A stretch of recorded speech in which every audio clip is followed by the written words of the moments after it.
स्वागत है आप सभी का। आप देख रहे हैं देश का सबसे बड़ा cricket show cricket predictor sponsored by 1xBet। मैं हूं आपके साथ सुजाता और आज है वो फैसला जिससे ये पता चल जाएगा कि आईपीएल 2025 की दूसरी फाइनलिस्ट कौन है। आरसीबी पहले से ही फाइनल में है, लेकिन आज सेमीफाइनल यानी क्वालिफायर 2 है जिसमें मुकाबला होने वाला है पंजाब किंग्स का मुंबई इंडियंस के साथ। मुंबई इंडियंस 5 बार की चैंपियन है।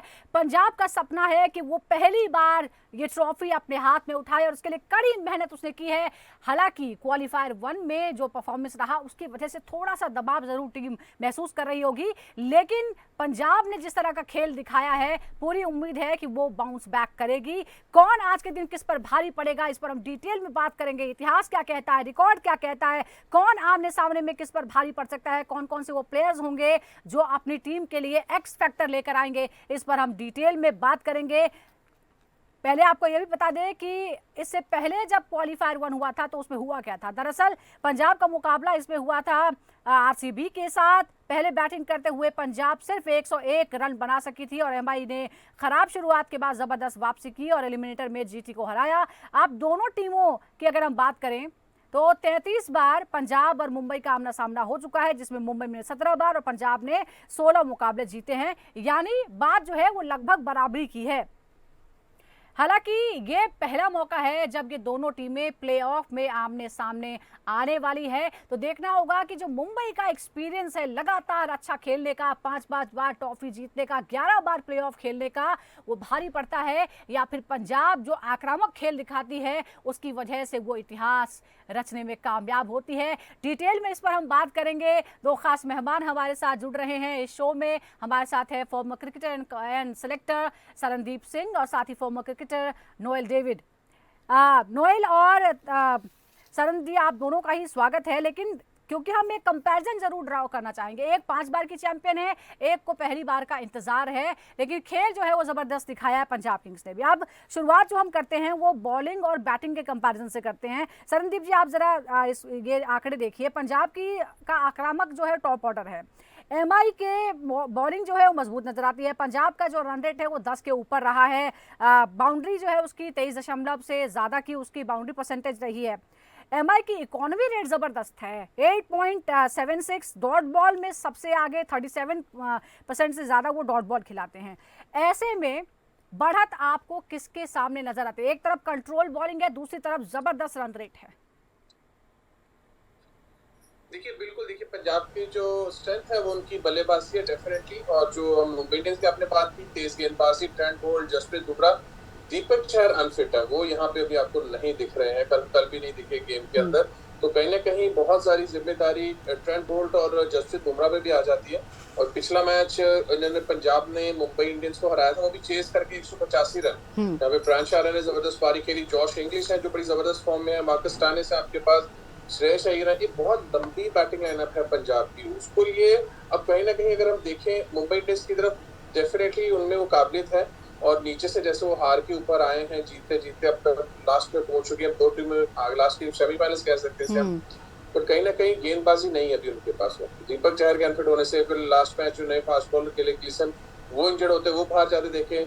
आपके पास हार्दिक पांड्या है, वो कंसिस्टेंटली रन खा रहे हैं, उतना वो अपनी गेंदबाजी पे कॉन्फिडेंट नहीं। आखिर लवर इंजर्ड गेंदबाज है, हैमस्ट्रिंग पकड़ा हुआ, उसको दे रहे हैं, खुद नहीं गेंदबाजी कर रहा हार्दिक पांड्या। फिर उसके बाद आप जो आकाश लड़का लेफ्टी फास्ट बॉलर, आप उसको गलत टाइम पे गेंदबाजी दे रहे हैं। जबकि रोहित शर्मा का अगर उसका इम्पैक्ट डलवाना है तो पहले 6 के बाद स्टेट पे 7 में उससे गेंदबाजी करवाइए।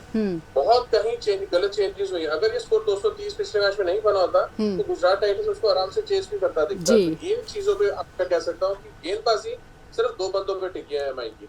बिल्कुल, वो तो है ही, लेकिन वही तुरुफ के इक्का जो है वो टीम के लिए है। लेकिन अगर हम प्रभसिमरन की बात करते हैं नोएल, तो आपने देखा है कि वो कितने खतरनाक जो है वो साबित हुए हैं। कुल मिलाकर 513 रन उन्होंने बनाए हैं। स्ट्राइक रेट जो है उनका 168 एवरेज रहा है। डेथ ओवर्स में तो 283 तक पहुंच जाता है। क्या एमआई के पास उन्हें रोकने का कोई तरीका है? आपको लगता है कि वो जो अग्रेसिव खेल है प्रभसिमरन का, उसको कंट्रोल कर सकती है एमआई, और कौन कर सकता है? देखिए, ये खिलाड़ी है जो फियरलेस क्रिकेट खेलता है शुरू से, बॉल 1 से, और उनके पास एक अच्छा पार्टनर भी है, प्रियांश आर्या उनके। दोनों भी पावर प्ले को काफी अच्छा इस्तेमाल करते हैं। स्ट्राइक जो रोटेशन करना है, स्ट्राइक रोटेट करते हैं, जो गेंद को बाहर मारना है मारते हैं। तो आई थिंक एक अंडरस्टैंडिंग से जो खेलते हैं, I think it's just. But MI के जैसा सरदीप ने करेक्टली करेक्टली सेड कि एमआई के पास क्या वो बॉलर्स है। यस, बुमराह है जो इनिशियली शायद will bowl and try to take this wickets initial में ब्रेक थ्रू देना देखेंगे। बट लेटर ऑन की अगर प्रभ सिमरन और प्रियांश आर्या खेल ये दो बॉलर को खेल लिए तो मिडिल ओवर्स डालने वाले कौन है? क्योंकि दोनों इंजर्ड है, जैसा सरनदीप ने कहा ना, ग्लीसन इंजर्ड है, दीपक चाहर है, कौन और हार्दिक पांड्या जो मार कर रहे, तो आई थिंक कौन है? तो दे हैव टू अभी they have come with an plan B भी रहना चाहिए कि मिडिल ओवर जब ये दोनों टिकिंग है तो इनको कौन डालेगा? तो जितनी अर्ली इनकी विकेट लिए उतना फायदा रहेगा एमआई के लिए। तो आई थिंक वो एक प्लान रहेगा कि बुमराह स्ट्राइक करे जल्दी या बोल्ट स्ट्राइक करे, जो ऑलवेज स्ट्राइक करते रहे, इनिशियल पावर प्ले में विकेट्स दिलाए। तो I think that will be देखना होगा कि अश्विनी कुमार की यहाँ भूमिका क्या होती है। लेकिन एक और जो बात है, मार्कस स्टोइनिस की अगर हम बात करें तो वो पंजाब के लिए बहुत अहम भूमिका निभा सकते हैं। डेथ ओवर्स में स्ट्राइक रेट उनका 297 का है, कुल मिलाकर एवरेज स्ट्राइक रेट 185 का है, पेस के खिलाफ 208 का है। क्या वो अंतिम ओवरों में खेल का रुख बदल सकते हैं, आपको लगता है सरनदीप जी, जो उनका अभी हिसाब देख रहे हैं हम, क्या आपको लगता है कि वो खेल का रुख बदल सकते हैं वो अगर ग्राउंड पर मौजूद रहे तो? देखिए, पहले तो मुंबई इंडियंस को ये देखना पड़ेगा कि आपकी इंजर्ड लिस्ट कितनी लंबी है। अगर दीपक चहर आज भी फिट नहीं है तो फिर अश्विनी कुमार को आप नई गेंद से शुरुआत करवा सकते हैं। तो उसमें वो काबिलियत है, पहले ही मैच में डेब्यू में उसने वो काम किए हैं कि 6 ओवर के बाद लेके आना है, तो क्यों नहीं नया बॉल देना चाहिए आपको? क्योंकि यहाँ पे अगर जसप्रीत बुमराह को विकेट नहीं मिली तो वो तो एक ही ओवर डालेगा। अगर कहीं आपने उसे 2 ओवर डलवाए फिर जसप्रीत बुमराह पूरी गेंद से बाहर दिखेगा, फिर वो आपको 18वें और 20वें ओवर में सीधा दिखेगा। तो यहाँ मुंबई इंडियंस के लिए ये ध्यान देना जरूरी है कि अश्विनी कुमार का इस्तेमाल कैसे करना है। और उससे भी जरूरी चीज हम बार बार इस बारे में बात कर रहे हैं कि ठीक है कि अच्छे बड़े प्लेयर है, लेकिन एक दिन पहले ही बड़ा क्रूशियल और टफ मैच खेल के आए हैं। अगले दिन इन्होंने ट्रैवल किया, आज फिर उनके पास एक कड़ी चुनौती है मुंबई इंडियंस के लिए। प्लेयर्स का फिटनेस लेवल भी देखना, ग्राउंड के अंदर जो ह्यूमिडिटी होती है उसको किस तरह से ये लोग पकड़ पाते हैं। क्या उसको उतनी फिटनेस है कि क्या रोहित शर्मा दोबारा वो इनिंग खेलेंगे या फिर जसप्रीत बुमराह का स्पेल? सूर्य कुमार यादव हो गए आपके पास, जॉनी बेस्टो एक नए खिलाड़ी आए हैं, वो एक फ्रेश लग रहे हैं। आते उन्होंने ताबड़तोड़ पारी खेली है, बट वो भी पिछले साल तक कहीं ना कहीं पंजाब के लिए खेल रहे थे। तो उनको भी पता होगा पंजाब को कि यार ये एक ही प्लेयर है जो आके मारेगा, बाकियों के ऊपर अटैक किया जा सकता है, क्योंकि वो हमारी तरह फ्रेश नहीं है। पंजाब एकदम फ्रेश टीम है, 3-4 दिन से प्रैक्टिस कर रही है, मुंबई इंडियंस ट्रैवलिंग करके आ रही है। तो हालांकि उनके पास ये एक्सपीरियंस भी है और हर साल हम देखते हैं कि ऐसा ही हेक्टिक शेड्यूल जो है वो आईपीएल में रहता भी है। लेकिन सरनदीप जी, अब मार्कस स्टोइनिस की अगर हम बात कर सकते हैं, उनकी पंजाब की टीम में कितनी बड़ी भूमिका रहने वाली है, खासतौर पर अगर हम अंतिम ओवरों में देखें तो? मार्कस स्टोइनिस जिस तरह से उसने बैटिंग करनी शुरू की एक मैच में अच्छी पारी के लिए, पिछले मैच में भी बड़े बड़े छक्के मारते हैं, हमें पता है कि पावर हिटर हैं, लेकिन अपनी विकेट को संभाल के रखना बहुत जरूरी है, क्योंकि पंजाब का मिडिल ऑर्डर बहुत स्ट्रॉन्ग है। निहाल विडरा, मार्कस स्टोइनिस, फिर ईशान सिंह आते हैं, 3 इतने स्ट्रॉन्ग पावरफुल प्लेयर हैं आपके पास। श्रेयस अय्यर नंबर 4 पे हैं, अगर वो उनकी पहले पावर प्ले बल्लेबाजी नहीं आती श्रेयस अय्यर की, फिर श्रेयस अय्यर भी उतना ही डेंजरस आपको दिखता है।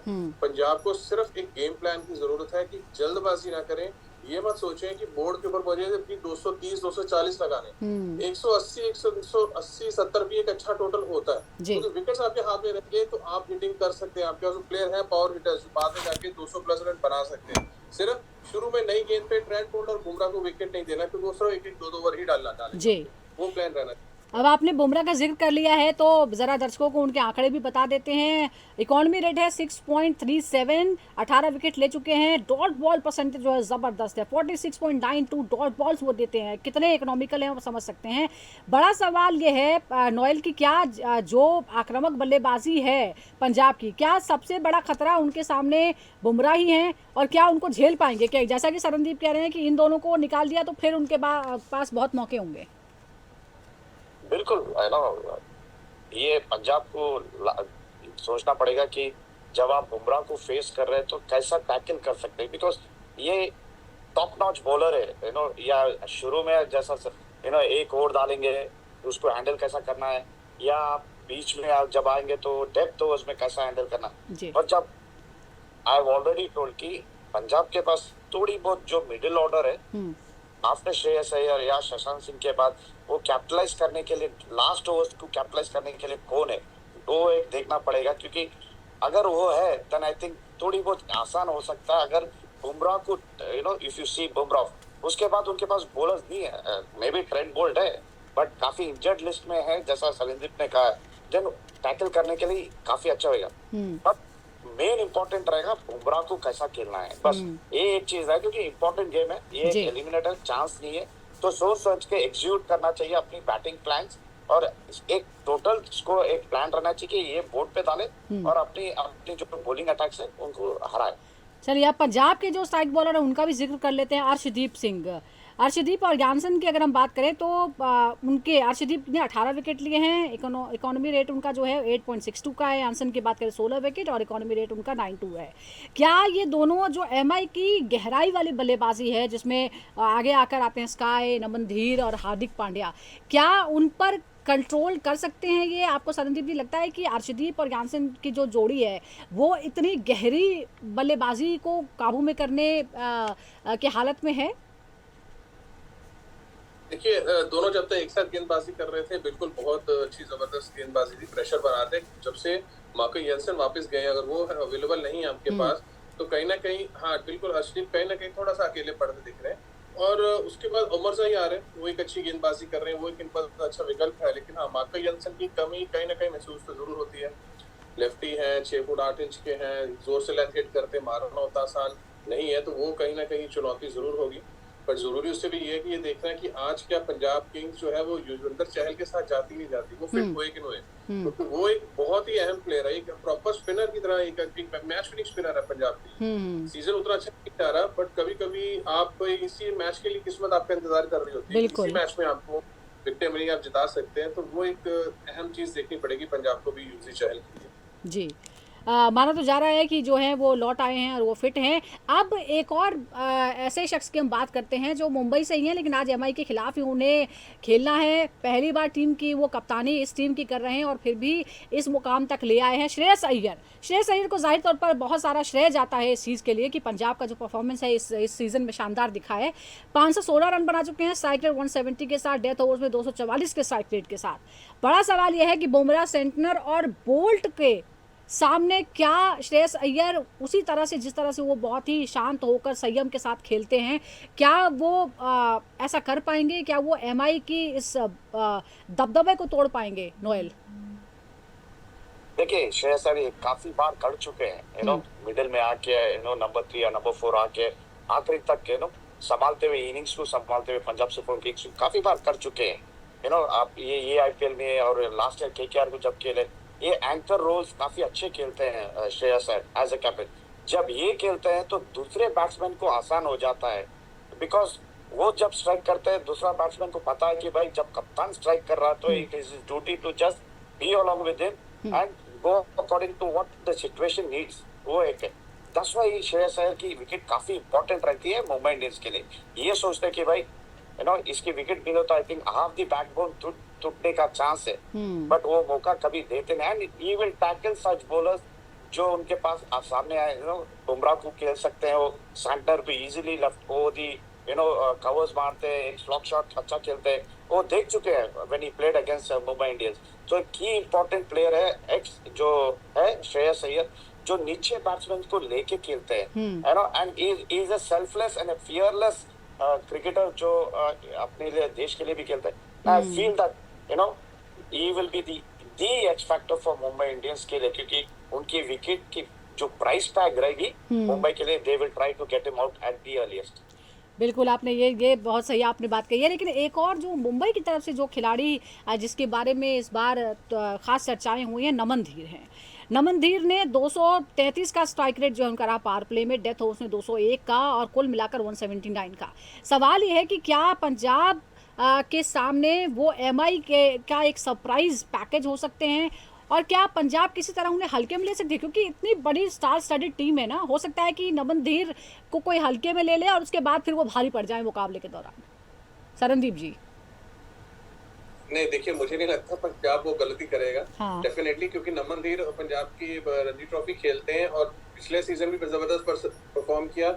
इस सीजन भी जब भी आखिर में उनको जो बल्लेबाजी मिलती है उसमें अच्छे रन बनाते हैं, पर कहीं ना कहीं मुंबई इंडियंस को अपने वो जो होता है ना कि हमें फिक्स बैटिंग लाइनअप से थोड़ा सा बदलना पड़ेगा नमन धीर एक प्रॉपर बल्लेबाज है जो बहुत रन बनाता है और ऊपर के क्रम में खेलता है। तिलक वर्मा अगर आपके लिए रन नहीं बना रहे हैं तो सूर्य कुमार यादव के बाद आपको नमन धीर को बल्लेबाजी देनी चाहिए कि वो पूरा ओवर खेले, और जब स्लॉप करनी हो स्लॉप करेगी। हर बार आप उनको सिर्फ 15 बॉलें ही मिलती है, उसमें से 10 बॉलों में 20-25 रन बना देते हैं, काफी किफायती रन बनाते हैं, बट हर बार तो नहीं लगेंगे। तो जरूरी नहीं कि वो हर बार जाए और 10 बॉल पे 25-30 बना दे। उनका बल्लेबाजी क्रम चेंज करना चाहिए। तिलक वर्मा को आपको थोड़ा सा नीचे आप लेके आ सकते हैं। अगर आप नहीं चेंज करेंगे तो मिडिल ओवर्स है वो कहीं ना कहीं खराब हो जाते हैं, तो फिर जाके प्रेशर जो है वो सारा नमन धीर पे नीचे आता है। और प्रेशर को बहुत बेखूबी तरीके से उसने हैंडल भी किया है, बट वही चीज आ गई कि कब तक करेगा। आज प्रेशर गेम है, क्रूशियल गेम है, और उससे जरूरी चीज है कि आप किस समय पे बल्लेबाजी करने आते हैं। पहले बल्लेबाजी कर रही है तो मुंबई जब पहले बल्लेबाजी करती है टॉस जीत के, पिछले मैच में देखा, क्योंकि उनको पता है चेस करता है, वो उतनी स्ट्रॉन्ग बैटिंग लाइनअप नहीं है, क्योंकि सारी बैटिंग लाइन सूर्य कुमार यादव के इर्द गिर्द घूमती है। अगर रोहित का बल्ला नहीं चला या तिलक वर्मा नहीं चला तो इनको बहुत मुश्किलें आती है नीचे जाके, इसलिए पहले बल्लेबाजी करना पसंद करते हैं। अगर चेस करेंगे मुंबई इंडियंस तो फिर आप देखिए कितने प्रेशर में खेलती है जी। तो आज तो खैर टॉस के बाद ये पता चल पाएगा। हालांकि हमने देखा है कि उसकी पसंद ही यही है, जितने भी मौके मिले पहले बल्लेबाजी करना पसंद करती है एमआई, और ऐसा ही उसने 10 में से 9 बार ऐसा किया है और जीता भी है प्लेऑफ के दौरान। अब हम उस शख्स की बात करते हैं जो पूरा मैच जो है वो 360 डिग्री पर घुमा सकता है, यानी स्काई की हम बात करते हैं, और वो 673 रन बना चुके हैं, जो एमआई की तरफ से सबसे ज़्यादा रन बनाने का इतिहास जो है उनके नाम हो चुका है। डेथ ओवर्स में 193 की स्ट्राइक रेट के साथ, ऑन एन एवरेज 167 की स्ट्राइक रेट के साथ। अब नोएल, बड़ा सवाल यह है कि क्या पंजाब के पास उनके लिए कोई खास प्लान है, क्योंकि वो अगर टिके रहते हैं तो जैसा हमने बात की कि फिर तो वो सारा मैच बदल सकते हैं। देखिए, शायद ये टीम मीटिंग में काफी डिस्कस करे होंगे कि भाई स्काई को कैसा आउट करना है, कितना जल्दी आउट करना है, क्योंकि ये डेंजरस प्लेयर, जैसा आप कहे 360 degree, yes is after AB de Villiers 360 degree के प्लेयर, जहाँ उनके पास नए नए इन्वेंशन ऑफ शॉट्स पैदा हो जाते हैं। आपको पता भी नहीं हो, बुक में भी नहीं रहेगा वो शॉट सूर्य कुमार यादव अकेले खेल सकते हैं। That's why he is known for his batting, और क्वाइट डेंजरस रहता है मिडिल फेज में जब आते हैं खेलने के लिए, और एक स्टेबिलिटी लेके आते हैं जब मिडिल इसमें पार्टनरशिप्स बिल्ड करते हैं। और उनके साथ जो भी खेलता है, जैसा नमन धीर है, वो भी एक बात उनको पता है कि जब सूर्य कुमार यादव के साथ खेलना है तो वो सिंगल लेते हैं, एक एंकर रोल खेलते हैं। तो I think it is very important that Punjab super Kings को एक प्लान, एक स्ट्रैटेजी लेके आए, इसको जल्दी आउट करे सूर्य कुमार यादव को। एंड यू नो, जैसा श्रेयस अय्यर है पंजाब के लिए, सूर्य कुमार यादव है मुंबई इंडियंस के लिए। आई थिंक ये दोनों विकेट की प्राइस टैग काफी इंपॉर्टेंट हो जाती है ऑपोजिशन टीम्स के लिए। बिल्कुल, बहुत ही इंपॉर्टेंट है। एक बार फिर दर्शकों को बता देते हैं रन रेट के का कंपैरिजन क्या कहता है। मुंबई इंडियंस का जो टोटल रन रेट है वो 9.6 है, गेंदबाजी में है 8.76, पंजाब किंग्स का है 10.08, यानी जो स्ट्राइक रेट है और रन रेट है वो काफ़ी आगे नज़र आता है। गेंदबाजी में है 9.78, यानी रन भी ज़्यादा देते हैं। अब मुंबई इंडियंस के अगर हम पावर प्ले में रन रेट की बात करते हैं तो वो है 9.67, गेंदबाजी है 9.04, पंजाब की बल्लेबाजी है 9.98 और गेंदबाजी है 9.33, यानी फिर एक बार रन भी ज़्यादा और देते भी ज़्यादा है।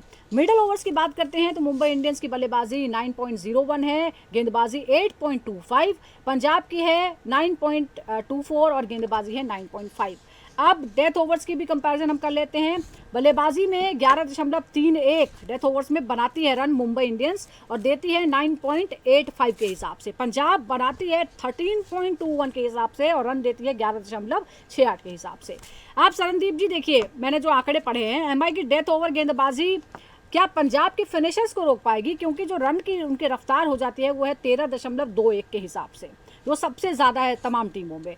जबकि एमआई के पास अगर हम देखें तो बॉश हैं और बुमराह हैं, जिनका इकोनॉमी रेट जो है वो काफ़ी अच्छा है, काफ़ी किफ़ायती है। तो आखिर रणनीति क्या होगी? देखिए, रणनीति तभी बनती है जब कौन सा बल्लेबाज उस समय पे बल्लेबाजी कर रहा होगा और कितने पे बल्लेबाजी कर रहा होगा, किस स्ट्राइक रेट से बैटिंग कर रहा होगा। फिर जाके आप ना लास्ट के जो 4 ओवर होते हैं उसका फिर एक गेम प्लान बदल जाता है। जो कोचेस बाहर बैठे होते हैं उसी तरह से किस प्लेयर को पहले अंदर भेज देते हैं। अगर आपको लगे कि ये ज्यादा बेटर हिटिंग कर सकता है तो जल्दी अंदर चले जाता है बल्लेबाजी करने के लिए। लेकिन फिर भी अगर आप बुमराह को छोड़े तो बाकी सारे रन दे रहे हैं। वहां पे प्रॉब्लम मुंबई इंडियंस के साथ वो आ रही है।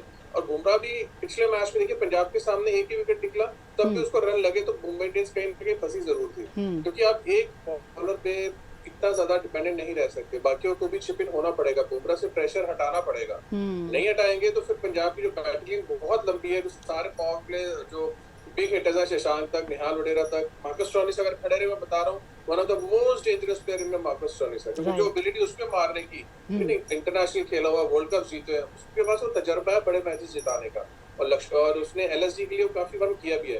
आज कहीं कहीं रिकी पॉन्टिंग जब से टीम के साथ आए, प्लेस ने परफॉर्मेंस एक अलग लेवल पे करना शुरू कर दिया। लास्ट गेम को अगर हम छोड़ दें कि कितना खराब खेले, बट उसके बाद अगर हम पूरा सीजन निकालें तो आप कंसिस्टेंसी देखिए कि हर इसमें से 6-7 में से हर किसी ने एक मैच जिता रखा हुआ जी, बिल्कुल जिता रखा होगा। एक आखिरी सवाल आप दोनों से ही है, क्योंकि एक जो है वो 5 बार की चैंपियन है, 11 बार प्लेऑफ खेला है, दूसरी तरफ पंजाब है जो टीम अच्छा परफॉर्म तो करती है लेकिन प्लेऑफ में पहुंचने का जो कोशिश है वही 11 साल बाद उसकी कामयाब हुई है।